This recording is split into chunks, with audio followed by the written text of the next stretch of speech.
Hello and welcome to the Connected Community Podcast. Today, my guest is Genevieve Edwards, and Genevieve is an intuitive energy healer based out of Leeds, England.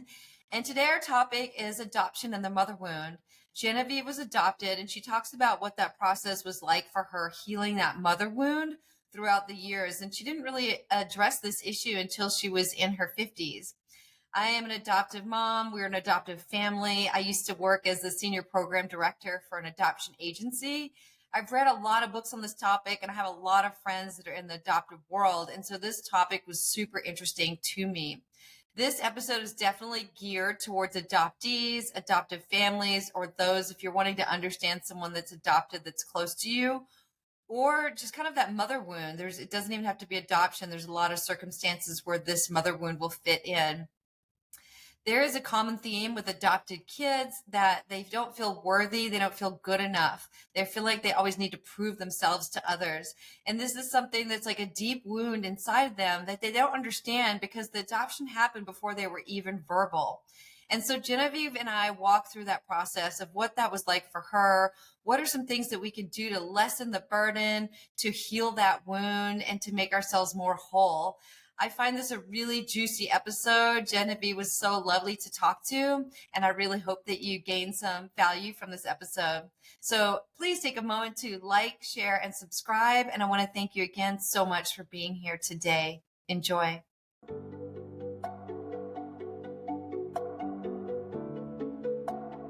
Hello, and welcome to the Connected Community Podcast, a place to explore possibility through mindfulness, movement, and self-discovery.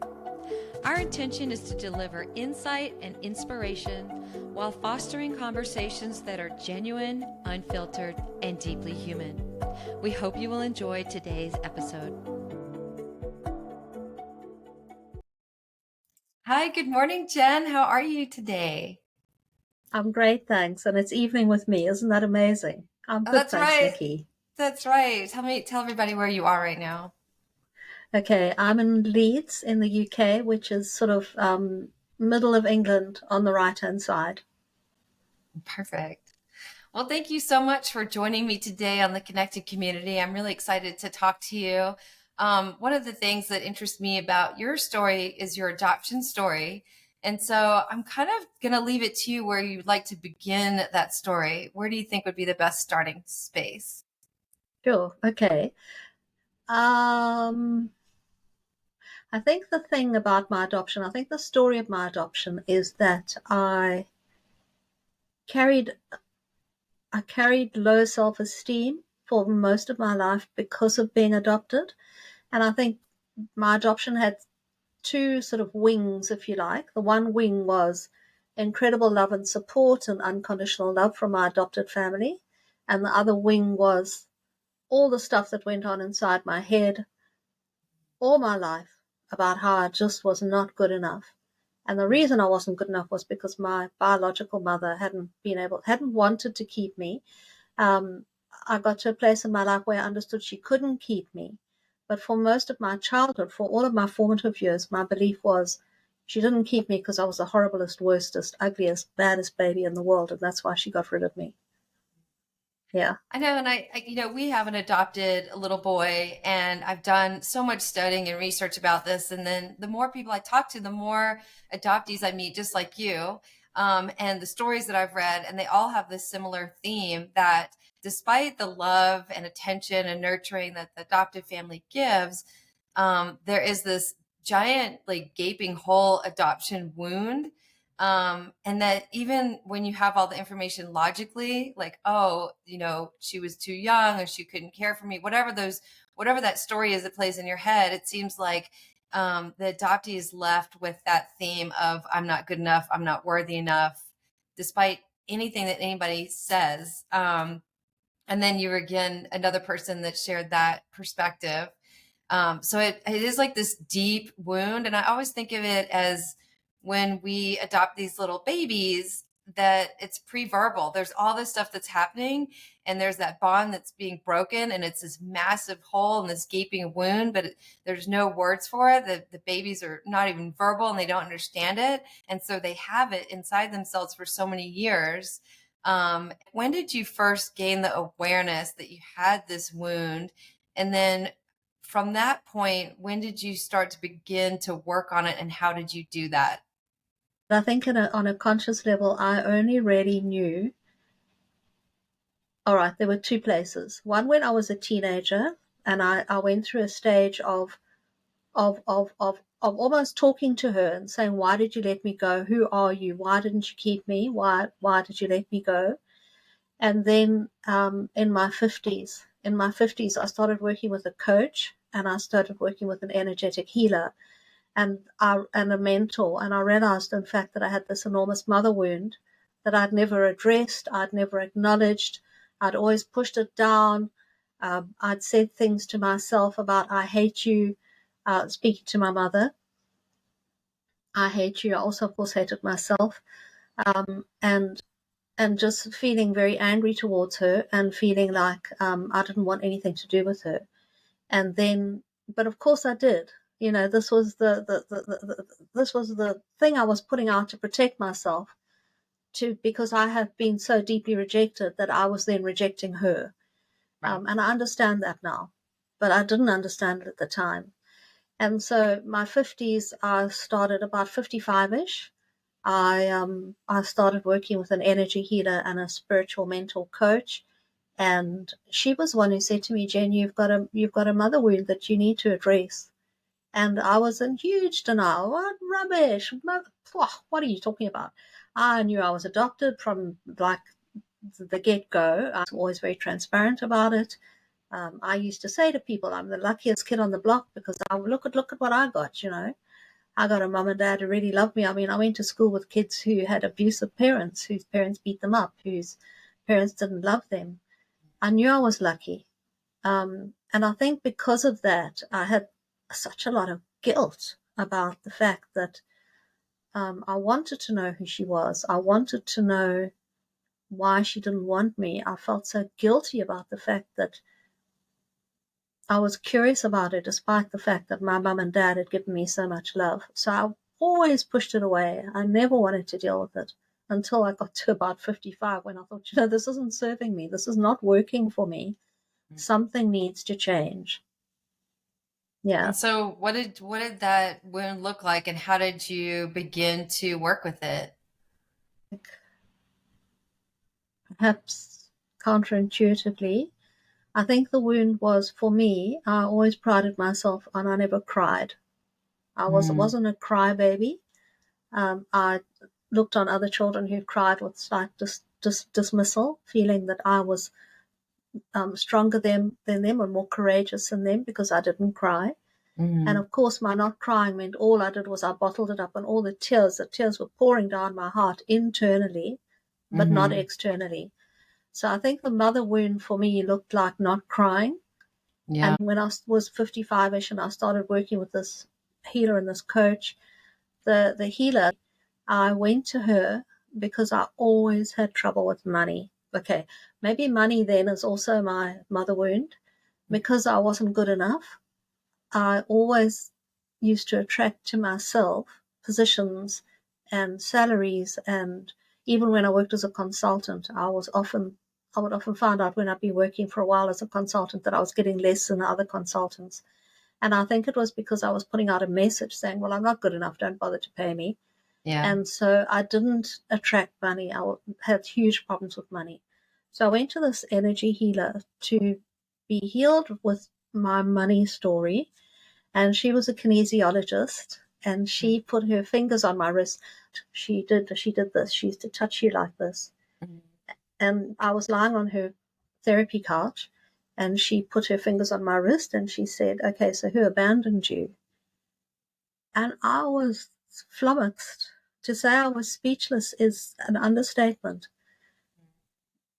I worked with her on what turned out to be my mother wound. It was the money, but when we were healing the money, we were healing the mother wound, because at the root of everything, Nikki, is our self-esteem, our self-love, our self-cherishing, our ability to forgive ourselves, our ability to love ourselves. And I hadn't been able to do that. And so she started healing that. And as she healed those aspects of me, my world started to change and my outcomes became different. So I started to be able to attract money. I found that my self-esteem, I just became happier. I became, I always used to be the girl whose cup was half empty. And I'm Yeah. ashamed to tell you that because I was so blessed. But when I verbalized about myself, and looking back now, I recognize this, the things I used to say and the way I used to talk about myself and the way I used to talk about my world was often very negative. And now I'm astonished actually at what I achieved, even being so negative. I'm astonished that I managed to get it. You wonder how you managed to carry on living when you're so negative. That all changed and I became a much more positive person. And I feel like when they're negatively putting that energy outward, then you're putting that negative energy towards yourself twice as much, is what I've usually noticed. I agree with that. I think that we are so unappreciative of ourselves and of our gifts and of, even of the blessings that I had. I just didn't recognize them. Mm-hmm. For example, I could never accept a compliment. Someone would say, "Oh, you look so pretty today," or "I love your pretty dress," and I'd say, "Oh, I don't. I don't know what you're talking about." I did. Yeah. Yeah. I couldn't accept any kind of salutation of admiration, if you like, and that reflected in myself. When I started working with this coach and mentor and the healer, I started learning to catch, switch, and ditch. So catch negative self-talk, reframe it, and let the original thought go. And I didn't do that. I used to swarm in these thoughts of how stupid I was, or how ugly I was, or how fat I was, or how just unlovable I was, how unworthy I was. I used to say these things to myself all the time and not recognize that I was saying them. That's so sad that we can do that to ourselves, that we can beat ourselves up. I absolutely was my own worst enemy, without any doubt at all. I've self-sabotaged, you know, my whole life. Yeah. Yeah. A lot of people talk about that shame and guilt that you expressed too, where they feel like their situation as an adoptee is a better situation. They logically know that they're in a better household, a better situation, everything for the better. But yet there's this anxiety and shame and guilt about not being grateful or appreciative. Can you talk a little bit about that? Because I think that's a common theme as well. Yes, I adored my mum and dad, my adopted mum and dad. I really, really loved them. We had, for the most part, we had a very good relationship. When I was in my teenage years, I became a horrible person. I acted out, because of my low self-esteem. I chose to hang out with other kids who had low self-esteem. So of course we were all doing drugs, we were all doing alcohol, we were behaving inappropriately. And my parents discovered, and I was humiliated. I was horrified. I was just horrified at what I'd done and how I'd hurt them because I loved them so much. And there was that guilt. I was never able to say to them, "Why did you adopt me? Why couldn't you have children?" I was never able to say to them, "Why did she give me up? Did you know her?" I was never able to ask them any questions. And even though I knew I was adopted, and I think my mum, I just know I was adopted. And when I got to about 59, I was working with my spiritual mentor, and she said, "Jen, you have to find out who your biological family are." And I said, "What for? Who cares?" And and it took a long time for that to sink in, to land. And because of the guilt, because I'm so disloyal to mum and dad, to go and look for my biological mother, why would I do that? Mum and dad loved me. They would be so hurt for Yeah. me to look, and it was hard. Did And I they did, yeah, yeah. did they like not make it okay for you to ask those questions, or did you just have that inner feeling? I'm just wondering if they ever put anything out there that it wasn't welcomed for you to ask. I don't think they did put anything out that it was unwelcome for me. They were always tremendously supportive and loved me unconditionally. I think that it was my own perception that if it was betrayal. Yeah. Betray mum and dad by doing this, and feel enormously guilty that I wanted to know, and terribly ashamed, and hoping that they would never know that I wanted to know. Deep secret, keep it to myself, don't tell anyone, because it's so unworthy. And they gave you so much. How could you possibly betray them by asking them these questions? Yeah. So I think it came from me. I don't think it came from them. And do you think things would have been different if you would have had the ability to ask them questions and have them answer? Or do you think you would have felt the same way? I think I would have felt better. I think it would have made it easier for me. I don't know if it's hard for me to tell because, of course, I didn't walk down that path. But Mm-hmm. I don't. I, I think my mum might have said, "I'll help you look." If I Yeah. think she might have said that, but I never did ask. And yes, I do think it would have been better. But the ultimate message, I think, comes from your biological mother. Now, mine was dead by the time I found my siblings, who Mm-hmm. were amazing, who were just wonderful. I was so grateful to them because Mm-hmm. when the facilitator who was facilitating my looking and doing the communication between me and them found them, and she asked if we could meet. And it was horrible. It's just awful. I thought, suppose they reject me. Suppose they don't want to meet me. Mm-hmm. Suppose they say no. It'll just be another rejection. It was a huge thing for me when she said, do you want me to reach out and ask them? And I really hesitated. I really had to Yes. think about, do I want this to happen? Because suppose they say no. Mm-hmm. But they didn't say no. But I think the only person who really could have answered and who could have spoken to my heart, if you like, was my mother. I don't think anyone else can speak. What would you imagine that she would say? Well, I like to imagine that she would have empathized, and she would have told me she loved me, but she couldn't keep me. That's what I hope she would have said. But the funny thing is, Nikki, that after I met my siblings, and they were amazing, wonderful people, they were so gentle with me, um, I realized that it didn't really matter.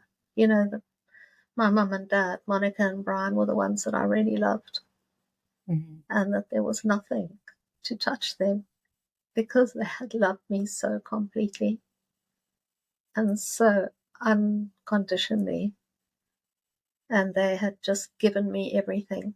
They'd given me all the material things I had, but they'd also given me a solid foundation, a good education. They gave me a strong family background.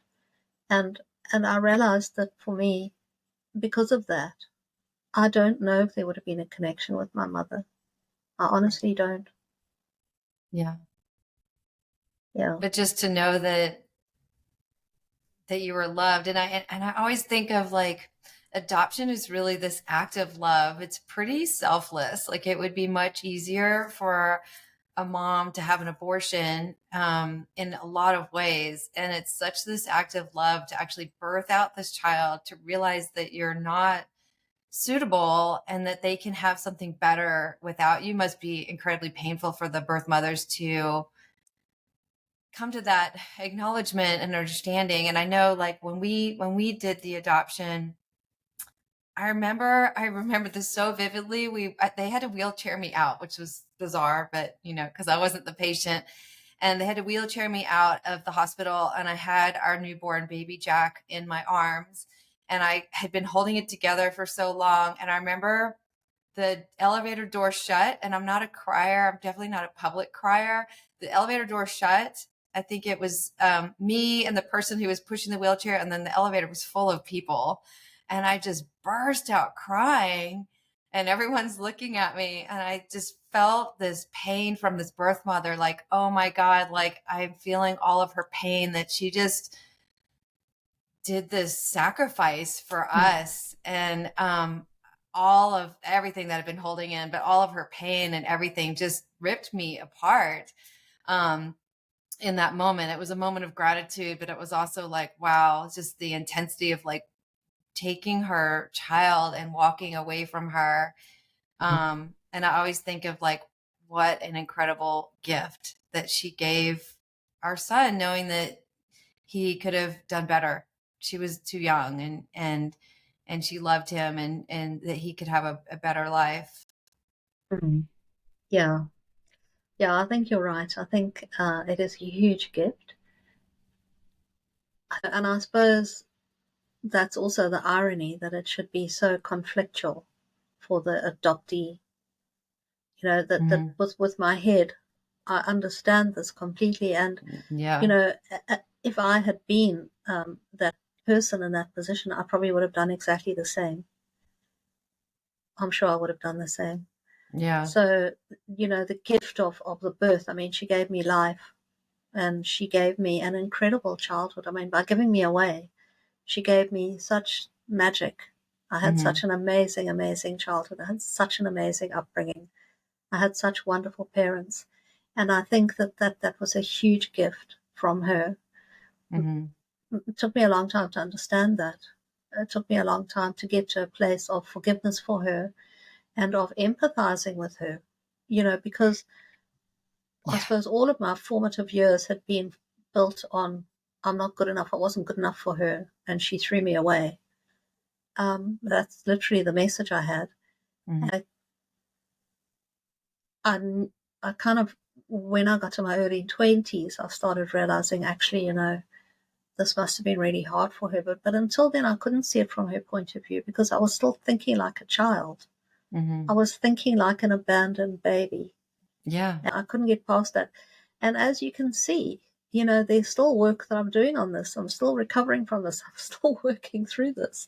I'm still letting it go. I've only in the last 10 years, I've acknowledged this. 10 years ago, I mean, I think acknowledged that's the this. thing, is that there's this feeling, this emotion, this like inner child stuff, this really intense heaviness that maybe doesn't have words, that doesn't even need words. And so like everything that you can say in your head, that's logically that you could talk to yourself, like none of that matters, because at the end of the day, there's this feeling, this emotion, this hole, this wound. And it's almost like you can't touch that wound until you let go of all the logical and rational stuff, because it doesn't matter and your wound can't hear it. And so it's like, once you Yes. throw all that away and then you honor it and you feel it and you dive into it, then I feel like that opening starts to happen. It's kind of when we cut off all the logical parts. Yes, 100%. So all of the work that I've done on this has been subconscious work. It's all been huge amounts of EFT tapping, which is very, very powerful, because it works, it accesses, it speaks to the limbic brain, and the limbic brain are where our amygdala are stored, and where we have our fight, flight, and freeze response. And when I work on tapping, I calm that brain down. I calm down the fear, and there's a lot of fear. With adoptees, there's a lot of fear of abandonment and fear of rejection. Yes. And so I'm working on that. And as you say, it's pre-verbal. Well, it is pre-verbal. It's not about word of talk therapy. It's accessing directly the limbic brain. And also then the other work I do is energy healing, which also acts on, limiting belief systems and all the beliefs that I've built up over the years. So what I believe is there's the head heart. And what that says is the head cannot speak to the heart, and the heart cannot speak to the head until the heart is acknowledged. So you can't problem solve with brain stuff saying, oh, well, she was pregnant and she was 18, and, oh, she couldn't cope and she had no one to turn to. The heart can't hear that. Yeah. The heart hears, oh, she left me. I wasn't good enough for her. And until the brain is able to acknowledge that this is how the heart is feeling, and to say, it's okay to feel that way, because there's a lot of shame about feeling this way, a huge amount of shame about feeling this, when being given this life of fortune and this life of amazement and all the amazing things, and to have that pain is shameful, I should have got over that. I should have grown through that. I should have grown up, So it's all the heart brain stuff, and it's the inner child as well. It's the inner child that is still living there inside who says, she left me. Yeah. It's not rational. Yeah. And that inner child stuff is so powerful. I mean, acknowledging this, I think so many times we walk around in our heads and we try to avoid any feeling or any pain. And I think that healing never happens until we go into that space, and it can be scary and daunting and uncomfortable. And a lot of people aren't willing to walk into that discomfort towards healing because things might get a little bit uglier before they get better. And I think there's a lot of avoidance to feel discomfort. 100%. It takes a lot of bravery. It does. Let me ask you, in regards to everything I just said, and I had another guest that talked about EFT tapping with eating disorders. And so am I correct in understanding that, say, when you're talking about it, it can bring up all of these intense emotions? So forget about the head. Now we're getting into the heart. And you're talking about it and you're getting into these intense emotions. And then does the tapping just kind of like regulate and calm your nervous system so that you can move through things a little bit more with ease? Yes, it does. And what I believe about EFT tapping is that it works on acupressure points, and acupressure points are like acupuncture. They run along our meridians. They are what acupuncturists work in. Mm-hmm. And meridians are like the veins in our body that carry energy or chi or life force. Mm-hmm. And when we tap on the meridians, we tap on unblocking the meridians so that the energy in the meridians can flow freely. And when that happens, you start moving the stuck energy, the energy of, oh, I'm not good enough, the energy of, she didn't want me, the energy of whatever it is that you're working on. And as you start releasing that, very often, for me, I've sat and I've howled, I've sobbed, after my entire life of saying, I'm so proud of not being a crier. I've now, in the last 10 years, cried more than I ever cried in my life as I have released this stuff. Yeah. Yeah. I mean, that it's interesting. My grandmother, her stepmother told her crying is weak, and she never cried a day in her life. And I remember when my grandfather died, she was saying, I want to cry so badly.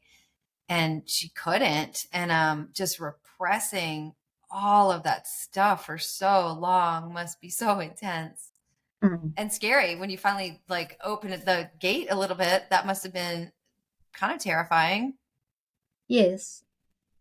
Funny what you say about she said it's weak. I also thought it was weak. I thought it was an indication of character weakness or personality weakness or something weak. So I didn't cry. And I think when I started crying, the relief was so huge. The relief and the release was enormous. And to just be able to sit and sob was wonderful, because I think that you cry it out when you cry. It's your body's way of letting something go. Because when we cry, we're acknowledging the pain.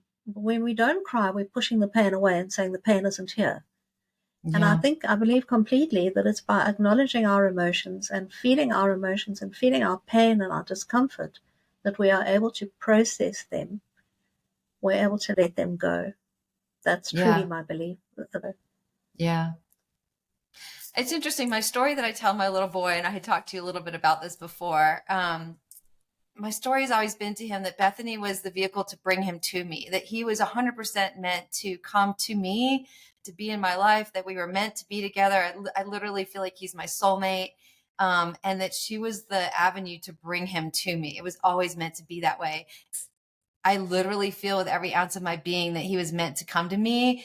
And so there's like that whole spiritual element in there. And I'm kind of wondering how when you started sorting this out for yourself spiritually, did things come up for you? Did things shift in that way for you? Do you ever feel like this was the plan for you, or that this healing needed to be done, or there was some karma in it? Or what do you think about all that? There's a couple of things there. I completely believe I was meant to be with Monica and Brian, who were my mum and dad. I believe that they contracted to have me. I believe that somehow along the line, my birth mother contracted to have me so that she could give me to Brian and Monica. Whether there was a direct transition, I mean, I think they went through an adoption agency, but whether there was any meeting of the three of them, I don't know. But yes, I believe completely that I'm Brian and Monica's child. I'm their sole child. I don't look anything like them, but I am their child. In terms of the spiritual journey, what happened for me when I was working with this kinesiologist was she said to me what she saw, and this might be, the wild reaches of imagination, take it as you wish.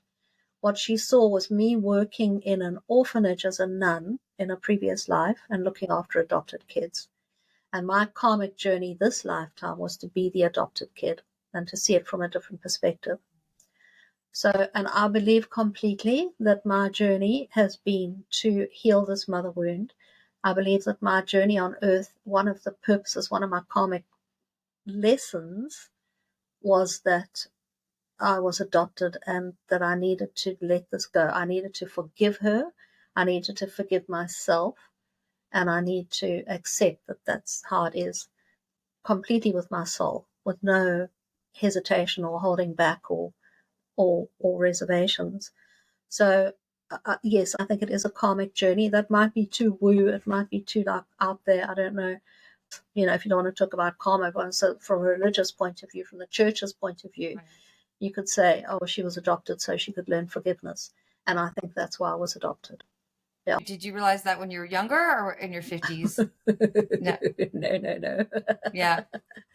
I've only realized that, when I started working with this spiritual coach, she had me get 4 candles and light 4 candles in my house and say, this one is mum, this one is dad, this one is mum, this one is dad. And to welcome all 4 of them into my home, into my space, into my environment. And that for me was the beginning of the journey of forgiveness and acceptance. That was hard for me to do, to have my biological mother in the same room, if you like, as my likewise father. And that was the start for me of my forgiveness journey. And it took me a long time, Nikki. Trust me, it took me a long time. Years of anger, years of rejection, years of hatred. It took me a long time to work through that. And I believe that was what I needed to do. And of course, it makes me understand so much more. My empathy has become so much deeper. My understanding of human pain, of the human condition, has grown and expanded because of my own journey.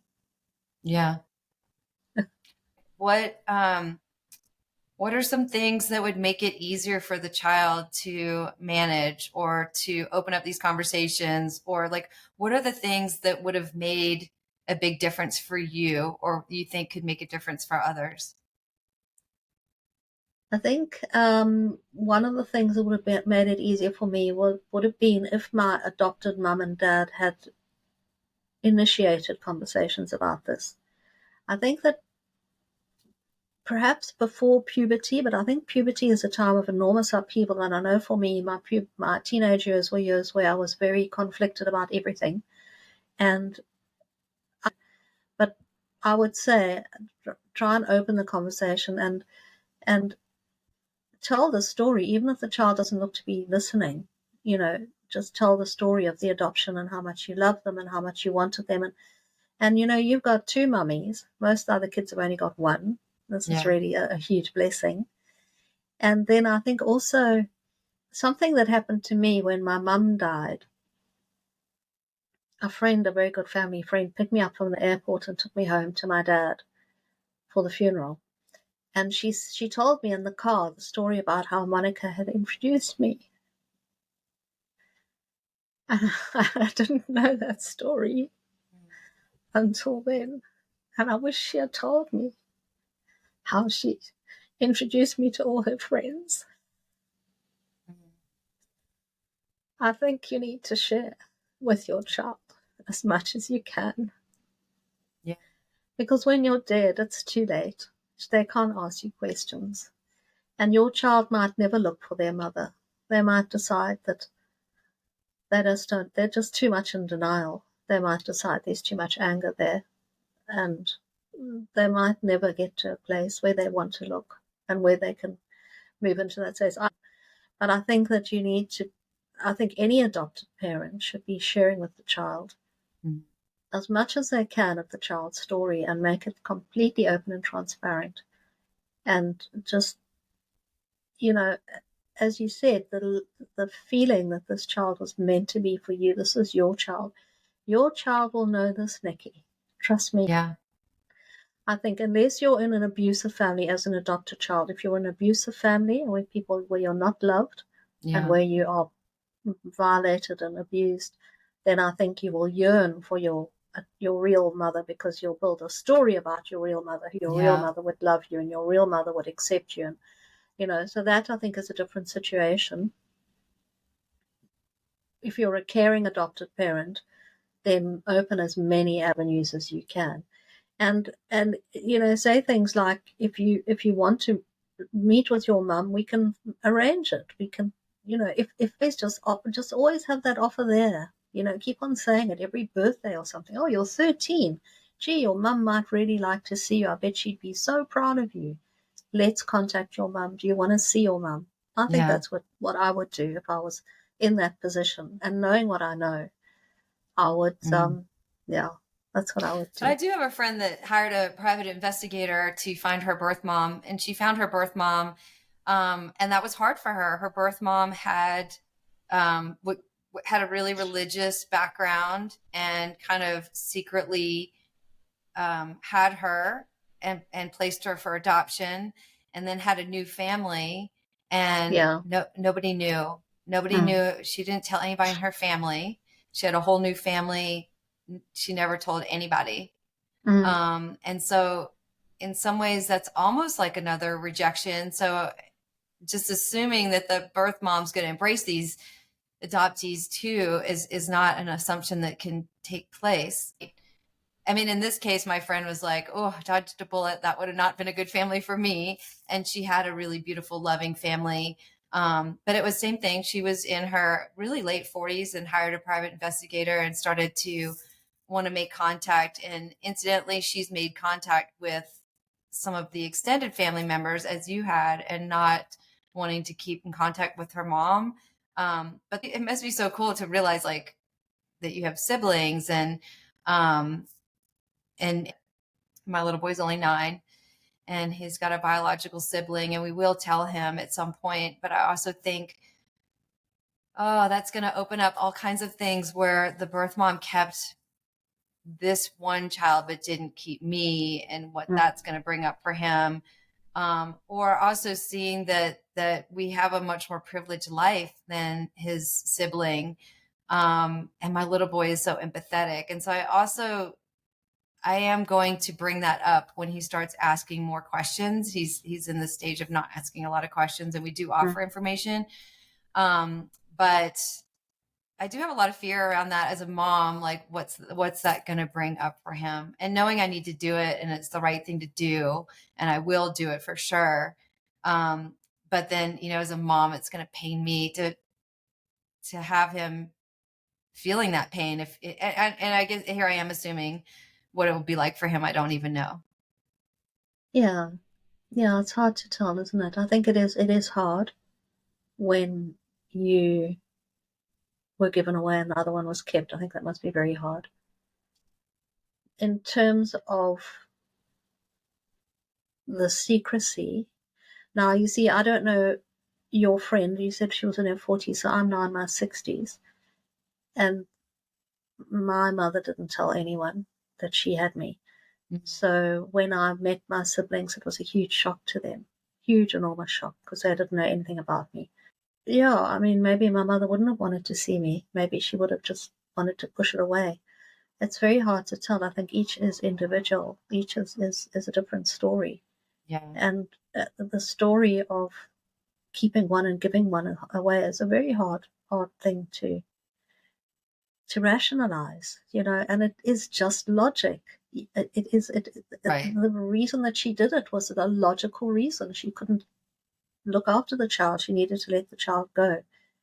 And until your boy is able to deal with that logic, I suppose it'll be hard to understand. Yeah, these are the things as like an adoptive mom trying to navigate like what's always in his best interest. And I think like finding out in his 40s that he has a sibling is not okay. He needs to find out, So, in his, early teen years. So that will come out. But I think, it's another thing that he's going to need to wrap his head around. devastating. So I personally think that the earlier you tell your children about their birth families, the better for them, because I think that it's going to be hard. It doesn't matter when you tell them. It doesn't matter if you tell them when they're 15, when they're 18, when they're 25. In fact, it's going to get harder the older they get. Right. Because I think we'll find more and more reasons not to tell them, We just justify it. So I worked as a senior program director at an adoption agency, so I got like another perspective. And one of the things that we always learned in those parenting classes is tell those kids when they're young. Another reason behind that is that then there's no shame around it. Because a lot of times, like somebody will say something and then the adoptive family gets all tense. And my girlfriend that was adopted felt that every time somebody would ask something, her mom and dad would get uncomfortable, and then she would pick up on that. And then that was sending like another message. And one of the best things that I ever learned was that when we share that we share always that we're an adoptive family, not that he's adopted, but that we're an adoptive family, because that's very inclusive. We're all in it together and we're an adoptive family versus you're adopted. And so we're really careful with our words that we choose. Like he was placed, that he wasn't given away, that he was placed with us. And so just really being careful about our language, because kids pick up on that language and they pick up off if we're uncomfortable, and they pick up, somebody asked us something and we're squirming in our and we're feeling some guilt. The kids pick up on that. And so I think that's another reason to start using that language really early on, so that we as parents get comfortable with it. So by the time they're aware, that it's just like it's another word. There's not any shame around that. So we do bring that up a lot, actually, with our little boy. I have this thing with him where I say that he was born in my heart. So I'll say, where were you born? And he'll say, I was born in your heart. And it's like, where are you? And he's like, I'm in your heart. And we have a book about how he's born from my heart. And so, it doesn't have to necessarily be a discussion with our kids that is negative or that has like uncomfortable feelings. I think as adoptive parents, we have to get over that and do our work around that as well, so that we're clear when we're sharing with our kids, and so that we do leave that door open, and that the conversations are comfortable. And then I think after I talked to you last time, I even said to my little boy, you can tell me anything, like even if you think it's going to upset me or make me sad or angry, like you can talk to me about anything. I mean, hearing that might not open that door for him, but if I say it often enough, hopefully he'll believe it, that he can share things that might not make me happy. I think that's lovely. I think what you say about being born from your heart is lovely. I think it's a wonderful message. I think it's such a special message. And I also think I like what you say about being placed. Well, I believe that my parents chose me. I believe that Monica and Brian chose me. They wanted me. They chose to have me. They had the option of not having me. They had a space in their heart and in their lives, and they wanted me. And that made me feel so loved and so included and so part of the family. And I think that, as you say, that kind of inclusive language is so important, especially when they're little, because they do pick up on the nonverbals. And the body language and the tone of voice. So I think that's really critical to just express that love and how you wanted that child, and you waited for that child. My mum waited for me. She knew I was coming. Whereas my biological mum didn't want me. That's the difference. She didn't want me. I was an inconvenience, but my mum did. My mum did want me. She wanted me Yeah. desperately. She wanted to fill her heart and her arms with me. And Yeah. I know that. I know that I was loved. I was so loved. And I know that. And that just is, I think it's formed who I am. It's made, on the one side, there was the side of being not enough. And on the other side, it was completely enough. I just needed to be in a space where I could bring those two together. And I think I don't know if I've succeeded in doing it just yet. I think I might work on this some more. But I've moved a long way. I've moved an enormous amount. I've moved leagues. I've moved oceans to get that closer. And I'm so Yeah. glad I have, because I'm so much happier. I'm so much more fulfilled. And I found my purpose in life as well. That was a side benefit of me working to heal myself, is that I found my purpose in life is to actually to heal others. What can we do to begin to heal this wound for ourselves? And I know talk isn't necessarily the answer. I think until you are able to acknowledge, I have this problem, or I have this issue, or I have this wound, you won't deal with it because you will be in denial. I wouldn't have had this conversation with you 20 years ago. I would not have said I have a problem. I do not have a problem being adopted. I had a perfectly happy life and everything's hunky-dory. I would never have this conversation with you because I didn't believe there was anything that needed addressing. So until you understand that something needs addressing, I don't think you can do anything about it. So the way I started was I started with an energy healer. I started with a spiritual coach. Now, I suppose you could, if you were part of a religious establishment, you could probably speak to the minister or the pastor or someone and maybe get some counseling. I think that it's not verbal, but if you don't share my opinion, you might find that counseling is helpful for you. You might find things like journaling. I found journaling enormously beneficial. So what you do when you journal is you vomit on the page. Excuse my language. Yeah. You vomit on the page. So you just pour out all the bitterness and the anger, the frustration, the not enoughness, and you just write and you dump. You do a brain dump where there's no structure or grammar or no one else is going to read it. You're not going to read it. You're just putting it out there, just processing it. It's a way of processing. It's called processing. And what it does is it allows our brain to make sense of what's happened. It also allows us to see like our internal dialogue. Yes, it does. Yeah. Then the other thing I would do, if I were believing that it would be helpful, I do believe it is helpful. There's a lot of research being done on EFT tapping. There's wonderful tapping sites on the internet that you can very freely access with all sorts of free demonstrations and explanations of how it works. Yeah. And do you want to talk a little bit about the work that you do and how people can contact you and find you and connect with you? Okay, thank you. Well, I'm an energy healer. I'm a psychic intuitive energy healer, and I work with people all around the world to work with their physical, emotional, and mental pain and illness. So what I do is I connect with the subconscious mind. I work with the subconscious mind. Basically, I'm a subconscious practitioner, if you like. And I am able to communicate with the subconscious mind and ask the subconscious mind questions. And the questions I would ask would typically be things like, what can I do to help you with your adoption? What do you want to let go that we can let go of now that will help you with your adoption? What might come up might be a despair anchor saying, I wish I was dead. What might come up would be a limiting belief saying, I'm not good enough. And then we work on clearing and releasing that energetically in order to bring you closer to a space of self-love and self-acceptance and self-forgiveness. And that's my work. That's all I do. I'll put the links in the show notes, but what's the best way for people to connect with you? So I have a website, which is www.genedwards.com, and that's Jen with a G because my name is Genevieve. Yeah. Yeah, thank you. Was there anything that I didn't ask you that you think would be important to cover?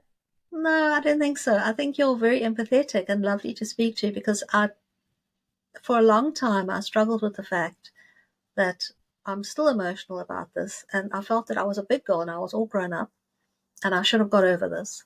I really believed that for the longest time. Mm. And now I've come into a place of self-love and self-acceptance and said, you know what, it's how it is. It's how it is. And I'm doing the best I can. But you're lovely because you are coming from a place of having a son yourself and having many people that you've spoken to. So I feel that you're a very non-judgmental, very safe space to speak Thank to. you. And that's lovely. And that's how I appreciate all the questions you've asked, which have been relevant and Thank you. informed. So thank you. I don't think there's anything. Yeah. Well, I appreciate your time and your insight and sharing your story and being here with me today. I really appreciate everything. Thank you, Nikki. I appreciate you too. Thank you for listening to the Connected Community Podcast. If you enjoyed today's episode, please like, share, and subscribe. I can be found at www.nikkiyyoga.com, NICKYYYOGA.com. Until I see you again next week, I hope you have a beautiful day.